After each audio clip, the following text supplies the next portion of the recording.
Viewers, Joseph here from Itax, and today I'm very glad to bring to you our weekly show, and in this week's edition we will be looking at the taxation of employment income, and more specifically how we file employment income.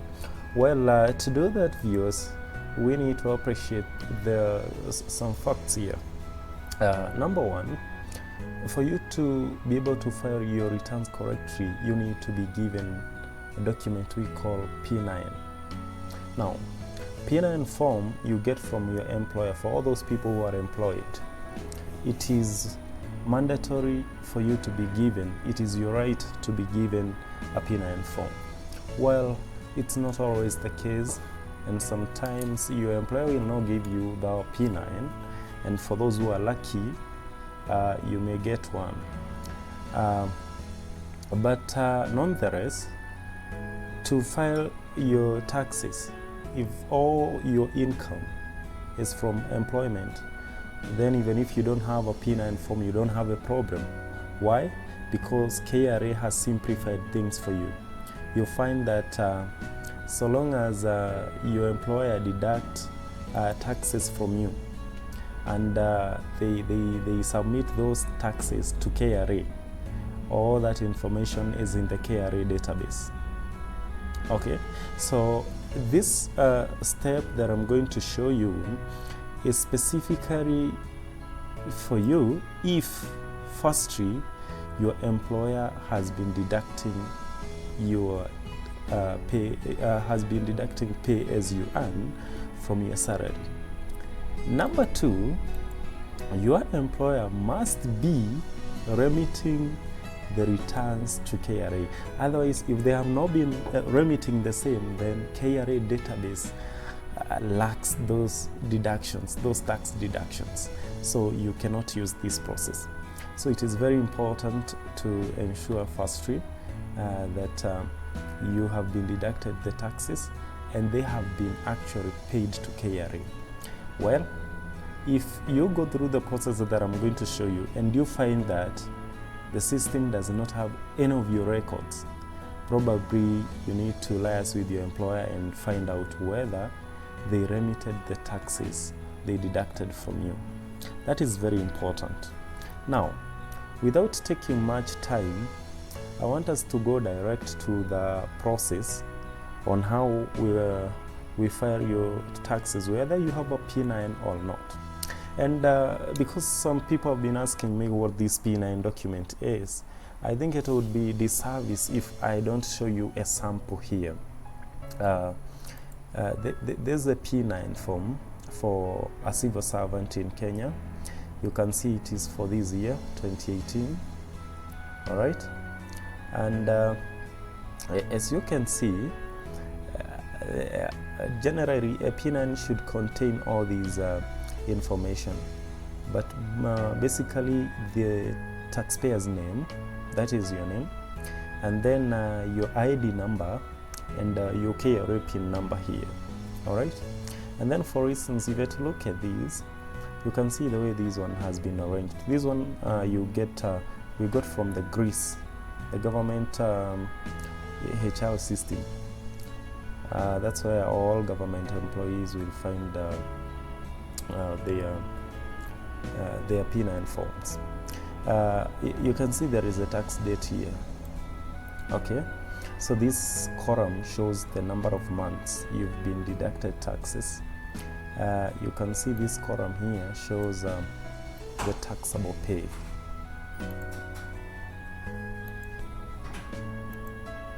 And then this column here shows the pension deduction.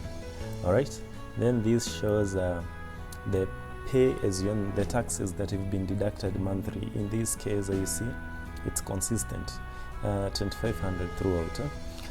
And then this is the monthly personal relief. So every Kenyan is entitled to a personal relief of 1,408 shillings. Okay, now if you have to look at this taxpayer here, he has been deducted taxes for how many months? This is July, August, September, October, November, December, so 6 months. And in those 6 months, his gross pay was 192,000. Okay, he has paid a total pension of this. This is how much? 36 times that. That is 361. You multiply by 6 is how much? Let me see. This is 361 multiplied by 6 is 20,166. You can see the total PAYE deducted of 15,000 here. You can see the 6-month personal relief of 8,448. All right. Now, if we go to the system here, I need to make this a bit. Let me reduce this for a moment.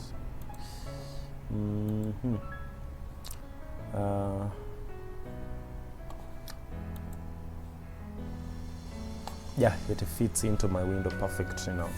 So if we come here, you just go to the return section, and then you come here, this section here. It's called ITL for employment income only. That is income tax resident. ITL stands for income tax resident for employment income only. Remember what we said. You use these is a direct way of filing your taxes. And why do you use this? If actually, number one, your employer has been deducting taxes from you, and secondly, they have been remitting the same to KRA. So we come there.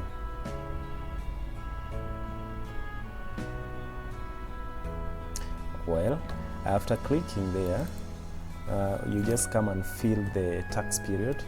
In this case, it is from 1st January 2018. Once you click anywhere, it autofills to 31st December 2018. Okay, and then it asks you, do you have employment income? You tick yes. Then you press next.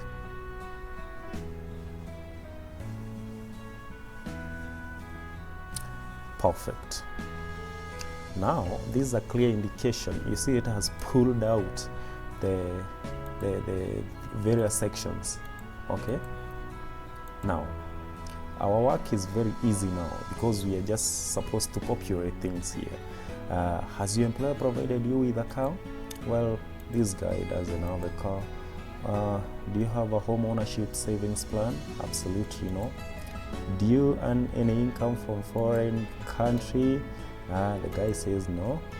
But if you do, anyway, let us put no. Do you have a mortgage? No. Do you have a life insurance policy? No. Once you've populated that, your work is pretty simple. Just click next. And now, the moment you click next, you see the system pulls out who your employer is. You see here, this is your employer. This is the county that employs this guy. And you see, they have deducted, the gross pay they are paying this guy is 192,060 shillings, which is the very same here. Do you see, do you remember this? It is the same, all right?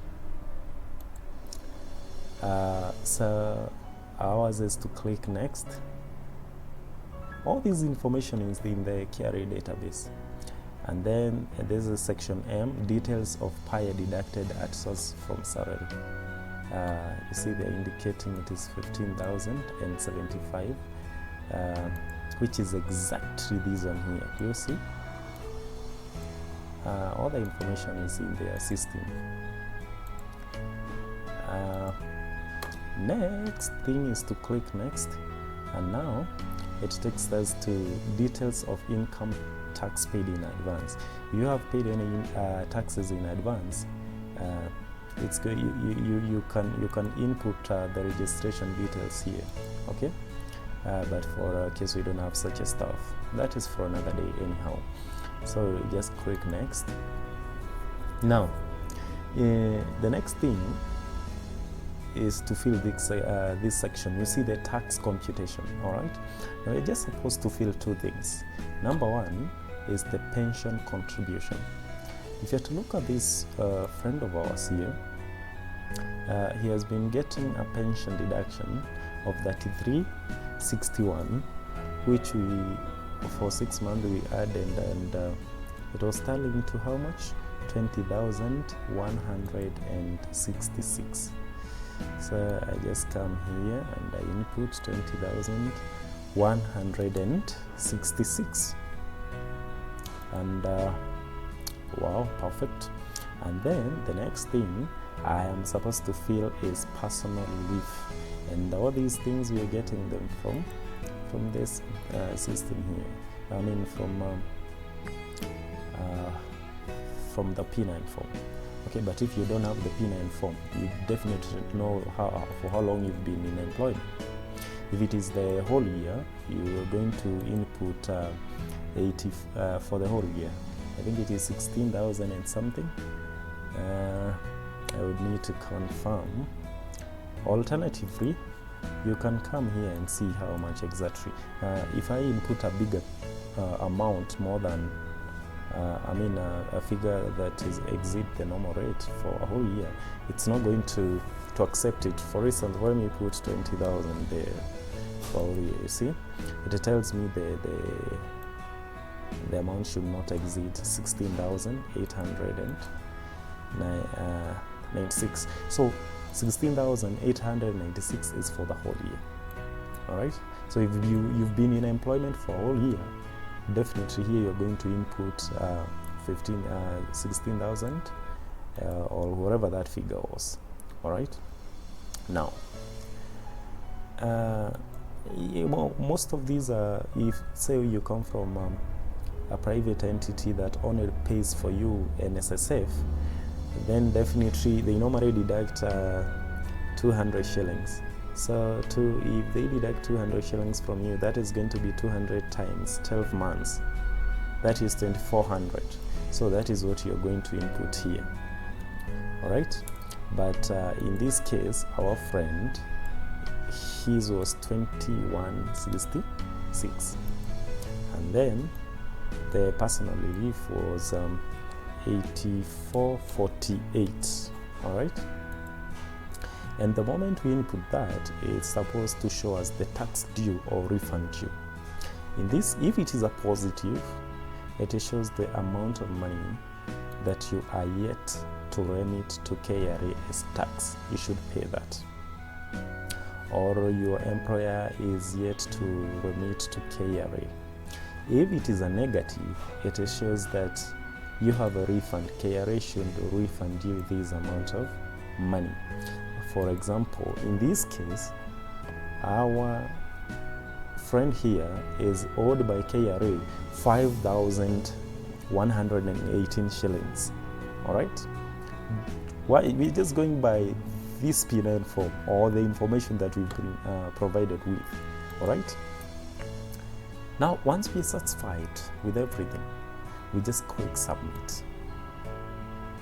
Now, you see it has given me some error tab and it's showing me the errors that I have. Why is it giving me this error? Because the system shows that I should be refunded some money. Now, that money KRA can decide to send me to my bank, so I need to provide them with the bank details, but they rarely refund that money.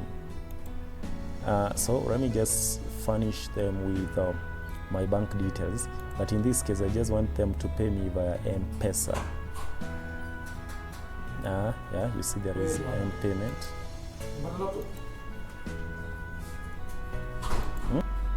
Well, you select you want M-Pesa, all right, and then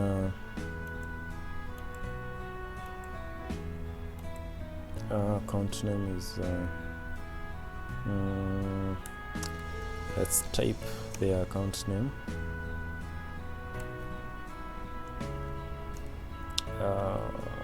Okay, that is it. Where are they situated? Let's assume they are in Nairobi. Then the account number, the M-Pesa number, 07 whatever. Okay, and then you go to, you say next, and you just come up here to this section, right? And then you just say submit,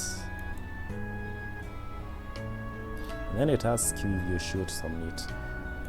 If you're not sure, you can cancel. All right.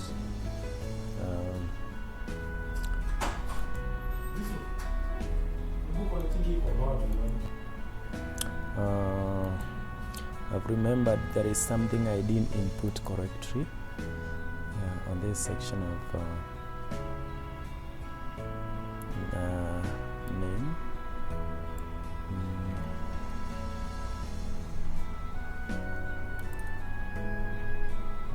Just a moment. This is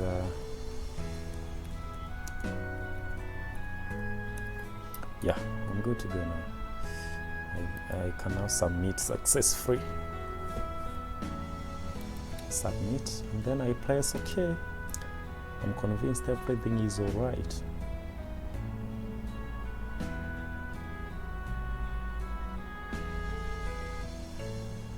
Wonderful.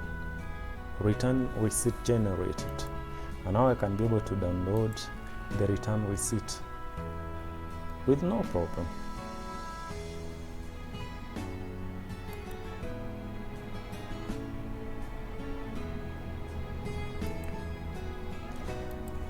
Let's see how the receipt looks like.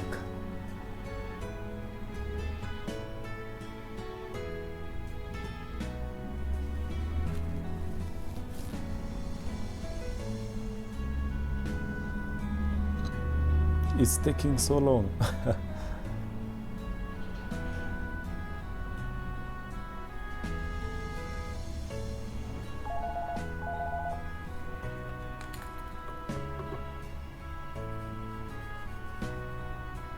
Well, viewer, it has been a wonderful journey taking you the step-by-step guide to filing your tax returns, even when you don't have the P9 form. Well, you may be having other questions running through your mind. Don't hesitate. Just write down this video. Leave your comments. I'm going to respond to as many as I can. I wish you all the best. Make sure you file your returns and be tax compliant. Bye bye. I remain yours, Accountant Washira Joseph.